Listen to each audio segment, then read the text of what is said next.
Well, Gav, how's it going? All good. How's things? Not too bad. In for another countdown, are we?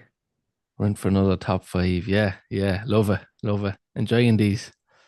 Yeah, they're good fun. It's hard to pick. It's tough, but it's enjoyable. Yeah, oh, for sure, for sure. So what are we doing this week? Pearl Jam. We're doing our top five Pearl Jam songs. Yeah.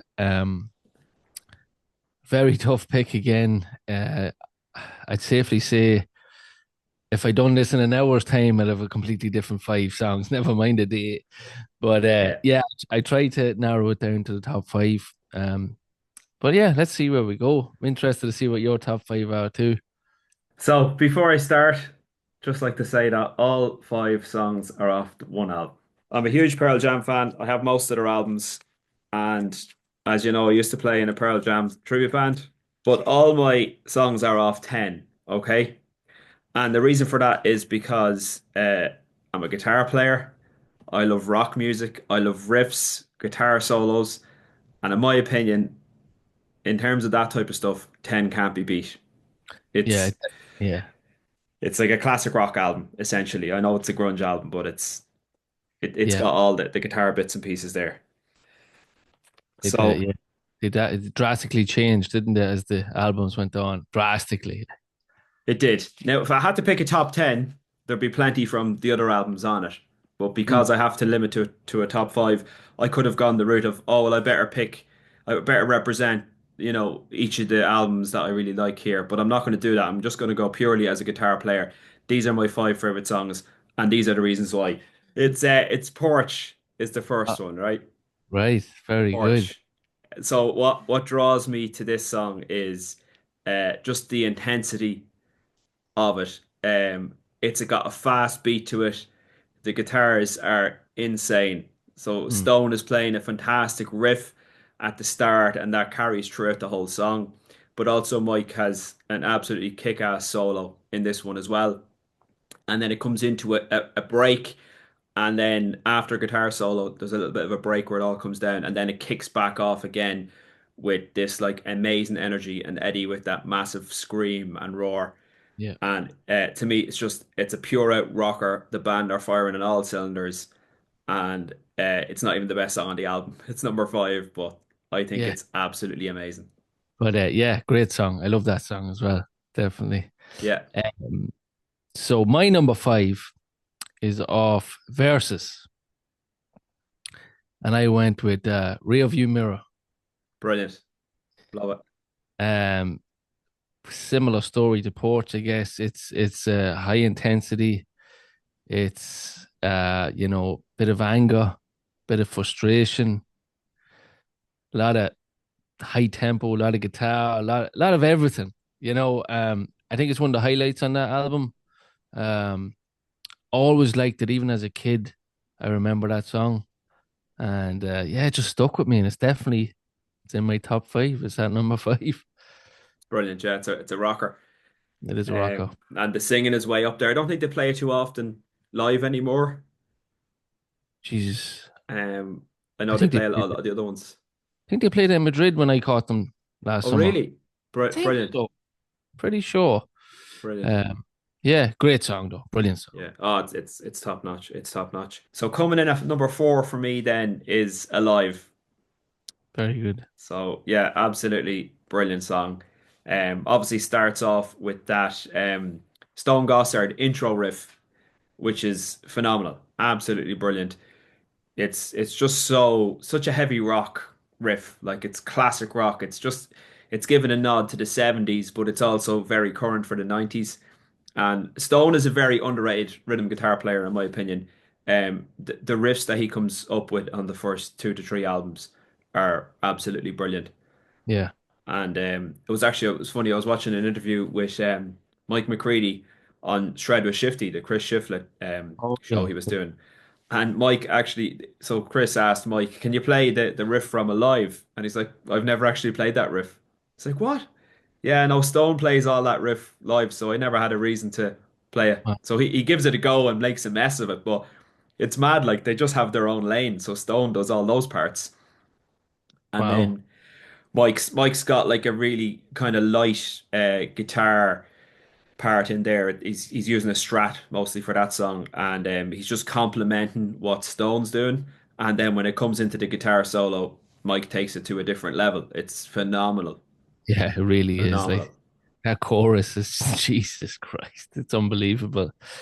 Yeah, Again, the video to that song as well. I remember, wasn't there a video? Yeah, there was a video for that. Is that the one that was hanging off the live performance? Yeah, yeah. Jesus yeah. Christ. He He's jumps the from the balcony onto the crowd. yeah, yeah. He's the long hair. Yeah, what Yeah, a yeah. Like it just brings me back to you know getting my first 5 or 6 CDs. This was definitely in there, and it just sticks with me. Um. Right. So my what am I on number four? Yeah, yeah, my number four is Better Man. brilliant. Yeah, it's a slower one. It does grow legs. Um, Seeing this and hearing this live by this band, I've said it on our own podcast there recently as well. I think this band is just so much better live. I think these songs are better live. The energy that they give and the crowd gives and they feed off each other, especially on a song like that, where I think majority of the time it's towards the end of the set and the crowd is fucking ready and the band are ready and it's just the moment. I love it. I love it live. It's brilliant. Brilliant song. It's a great song. Great Yeah. song. Great meaning behind that as well in terms of Yeah. Eddie's upbringing and his youth and stuff, and his mom and all that type of stuff. Yeah. Yeah. But they had that in the background apparently on the shelf for a long time. That's right. Joan Versus, I believe. Hmm. I And think they didn't release it there. They decided to keep it for Vitalogy, wasn't it? yeah, I think the producer at the time had said something that they brought it towards the end of the session in Versus and they were like, no, keep that in the back pocket or something like that, and we'll bring it into the next album. That's going to Hmm. be the single off the next album. I hope I'm right in saying that, but I think I read that somewhere. I think Brendan O'Brien, who was the producer for Versus and Vitalogy, he wanted to release it in Versus as a single. And Yeah, Eddie was like, no, we don't do singles. We don't want singles yeah, released, They want it to be low key. But you yeah, can't deny how good that song is. It's amazing. yeah. I just love how it grows. It just Yeah, blossoms into just a piece of bloody magic. brilliant. So that's my number four. Okay, well, my number three is Black. Right. So, yeah, I just absolutely adore this song. It's another song that sounds better live, and I think actually the acoustic version live on the MTV Yeah. is phenomenal, absolutely phenomenal. The So pretty much the vocal delivery by Eddie on that one yeah, is yeah. ridiculous. I chatted to Luke about that too. Like the emotion in that song, um, in that MTV live performance, and you can feel that he's putting his blood, sweat, and tears into that performance. It's so honest, it's so real, and that bit towards the end, and it's just it's heartbreaking actually listening to it and listening to him deliver it. You can actually see his heart broke in singing that song, whatever it's about, or whoever it's about. Like it's it's really sad. I think that performance, Very but emotional. very emotional is a better Yeah. word I should say than sad. But yeah, brilliant, and yeah, again, way better life in my opinion. Way better life. Yeah, yeah. The studio version of it, it's great. It's don't get me wrong, it is brilliant. Especially with the keys and stuff in the background. I believe they're played by Rick Parasher. Okay. Um, but live, like Mike McCready live takes this to a different place as well with the lead guitar, Yeah, which you don't really have on the studio version. So that's fantastic. Like that's another yeah. brilliant reason to love this song. But And the delivery as well, like it's all about the delivery, similar to like Nutshell we'll see in Alice in Chains, like studio and yeah, live. But yeah. So what am I on? Number three. So my number three is Alive. very good, very good. So yeah, we chatted about Alive. So yeah, brilliant song. It's got to be in Yeah, there. So that's my number three. great stuff. Okay, so coming in at number two for me is Jeremy. Nice. So this is a song on 10 that has a songwriting credit from Jeff Ament, I believe. Oh, So he plays this 12 string bass on this one. So he's got that unmistakable riff. Yeah. And then there's pinch harmonics at the start, which are Yes. amazing as well. I believe they're played by Jeff. And then we go into the song. Like it's funny on this one, like guitars wise, there's actually not a whole lot happening. There's okay, Stone Gossard has a very melodic hook in the chorus. And that's really good. But Mike is he's not really doing a lot on this song. But I think it's an amazing song. It's so good. And the drums actually are fantastic. There's a drum break about three quarters of the way through the song. Yeah. Um and it's just phenomenal. Like and I just think this is an amazing song. One of their best by a mile. Yeah. Again, fantastic live. Mm. Um yeah, Just when probably he not said as the good. 12 string as well, like I think Yeah, he doesn't he play the 12 string live as well. Just when you say it, he brings mm, it out, I think, doesn't he? yeah, yeah, Yeah, he I guess does. seen that, in that Let's Play for two or whatever. I seen that. All right, it just rang a bell in my head there. Yeah, it's another iconic kind of bass line as well. Like, isn't it? At the start, it's brilliant, and the sound Brilliant. is on 12 string is fucking fantastic. Yeah, yeah. But So Jeremy number two for me. so down to my number two. Uh, I went with versus again. I went with Animal. Very good. Yeah, explosive, energy. You know, it has it all. Again, I know like it's night and day from Better Man to Animal, but something about that song. It's really fast paced. The delivery, the lyrics, the meaning as well. I love Yeah. the opening. Was it what does he say? One, two, three, four, five against one. Isn't that the opening lyric? Yeah, I think so. Yeah. And I only Yeah. recently learned about what that was about. Okay. Uh, I hope I'm right in saying this. It is Animal, isn't it? Yeah. So it was basically people people thought it was about a certain thing maybe that happened to somebody, but it was actually the band rebelling against the label and Okay. the company, and they were saying it's five against one. Like they were pushing them down another way. Let's get demos, or let's get singles out. Let's do this another album, number album, and it Yeah. was them kind of saying it's five against one, the band against you. We'll do what we want, kind of a thing, which I thought was Yeah. very So it's the second song on Versus, isn't it? yeah, yeah. Very good. Great tune, great tune. I love it. Yeah. Deadly. Yeah, so Great that's stuff. my number two. That's your number two. Well, my number one is my favorite Pearl Jam song. Always has been, always will be. Even Flow. I absolutely love this. Hmm. Stone Gossard's riff.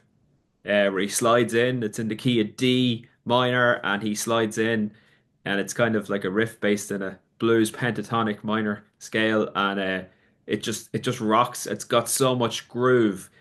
The way he's hanging on the notes at the right place, and then the drums that just lock in so well together. That again, similar to Alive, that riff continues the whole way through the Yeah, verse. Um, and then you've got like an amazing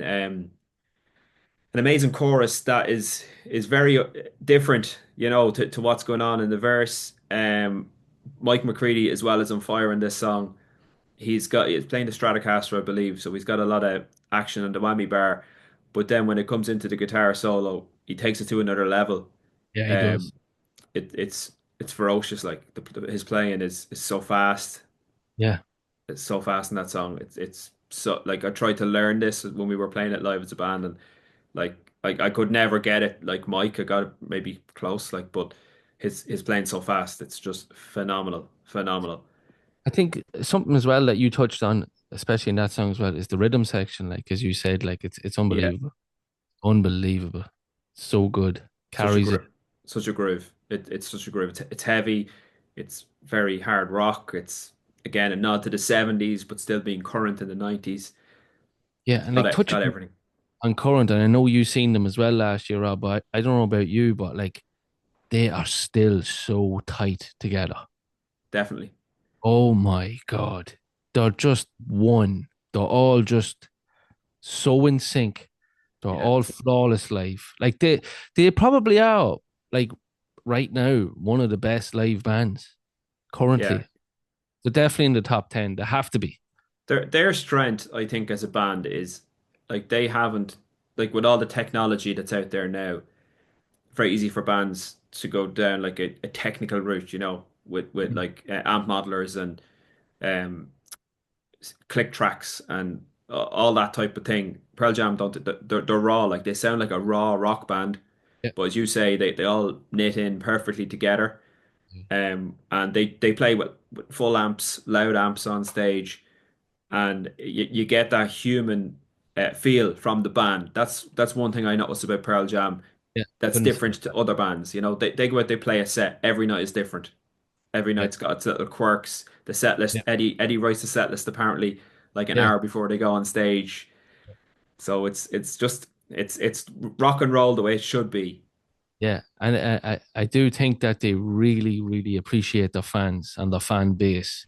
Like they really put efforts into.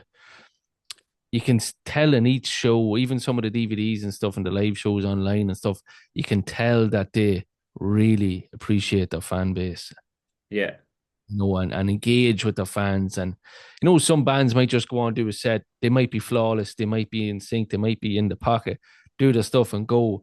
But I feel like Pearl Jam leave a little bit more. They give a little bit more to the fan base, even on Yeah. stage.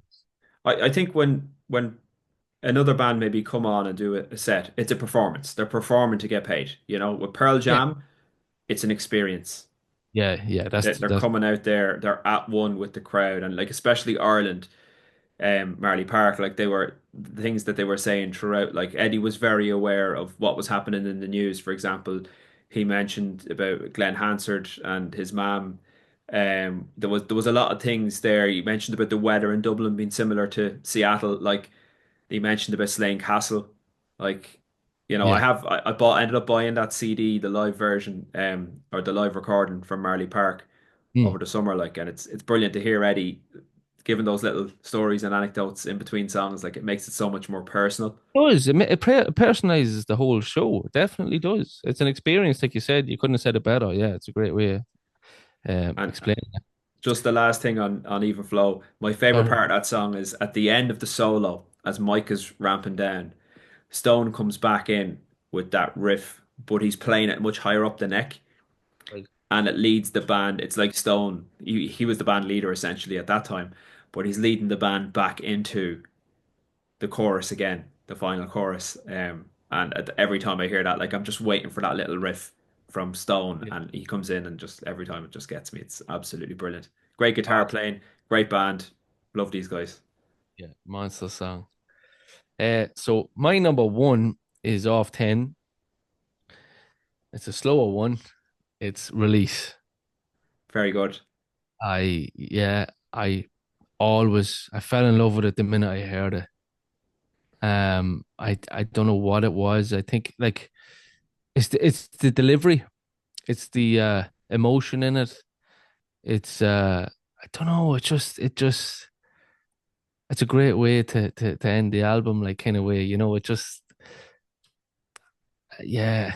I don't. It's hard to explain what it does for me, but it's just special to me. I just the lyrics as well is quite relevant to me. Um, certain things about looking up to the sky and can you see me now and stuff, and maybe people have passed and things like that. I don't know. It's a cool song. Again, live, brilliant, really good live. I probably didn't give it justice there trying to explain why I like it, but it's just No, I think you nailed it. You yeah, nailed I it, think and that's like with Eddie there. Like he's writing these songs for people to listen to the yeah, lyrics yeah, and hear his story mm, and take some inspiration or some light from what he's saying and mm, then apply it personally yourself, and that's yeah, yeah. fantastic. and Well, and that's the beauty of music too. yeah, most of the best music is like that. um Yeah, and they actually opened Marley Park with this song, and it yeah, was it was magical. Like yeah. that's the only word for it. It was I absolutely remember. amazing. I'm not sure if you've seen that. the DVD or whatever you call them now, live show online or whatever, the Let's Play 2, the one in Chicago. Mm. And there's a guy queuing to get in early. I believe he was a doctor, and his dad had just passed away. So he's Okay. queuing out the front, and well, recent enough, and someone comes and interviews him. Long story short, and they're talking to him, what's your favorite song? Oh, he says it's Release, and it's my dad passed away, and it means a lot to me. And no, I'm kind of watching. Oh, a similar story to me. Yeah, okay, okay. Uh, so he goes in, and the camera goes to him like 2 days. He's there 2 days earlier, so he's up right on the rail, and Mm. Eddie's about to sing the song, and he said his name was John. It just came to me. He goes, "Oh, Eddie goes, oh, is John here? Is John here?" You know, and the camera finds him, and he goes down to him and he says, "Oh, I want to dedicate this song to your dad or whatever," Ah, and he's singing it, and the guy was in his 50s, maybe, or 60s. He was an old enough man, and yeah, I just was like, what we just touched on, how it's an experience, yeah, like Eddie taking 30 seconds out of his life to talk to that guy, change that lad's life forever, yeah, dedicating that song. And that's what makes Pearl Jam a fucking brilliant band. yeah. Things like Agreed. that. Agreed. They're on a different level, Yeah. without Whereas you said without a they're doubt. not just a circus going from town to town doing their show. There's more to it. It's an experience. Yeah. So brilliant band. Again, that's my top five. That could change tomorrow. I could definitely some notable ones. I took out Porch. That's what I wanted to say to you. I Okay. had I Okay. had I had Porch in. I had Once in. I'd Go in. I'd Garden in. I'd Black in. So Most many. of 10. Most of 10. Yeah, yeah. Yeah. Another one that I had in before was what was the Nothing Man. I like that song too. Brilliant. Um, some of the newer stuff, yeah, yeah. I didn't really love it, to be honest. Kind of went a bit too mainstream for me. Yeah. Look, yeah, they've explored different styles over the years, but But you my have to favorite. stay relevant, I think. Oh yeah. I don't think they've put too many. I don't think they've had too many missteps, Hmm. but I still think the 90s material is the strongest by far. Oh yeah. Um, but yeah, look, that was great fun, Gav. Really enjoyed Yeah, it was good. It was good. running Enjoyed through. that. Yeah. We've different approaches to what moves us, but I suppose that's the great thing about this band. They have so many fantastic songs that everyone would have a different top five, I think. Yeah, yeah, no, definitely. Like I agree, there's absolutely no skips on 10. Like I could put the whole 10 thing in twice, but just wanted to kind of give a broader view of my choices. For sure, for sure. Well, look, if we ever do a top 10, I'm sure I'll have plenty of non-10 songs, but look, we had to nail it for five for this. So listen, that Yeah, was a great chat, and let us know, guys, what you think the top five Pearl Jam songs are. So let us know in the comments below between one and five, and don't forget to subscribe to Wall of Gain and That Sound podcast. We're both growing the channels here, so great to see people subscribing and give the video a like. That also helps out as well. And we'll talk to you on the next one. cheers, Bye for Rob. now. Bye bye.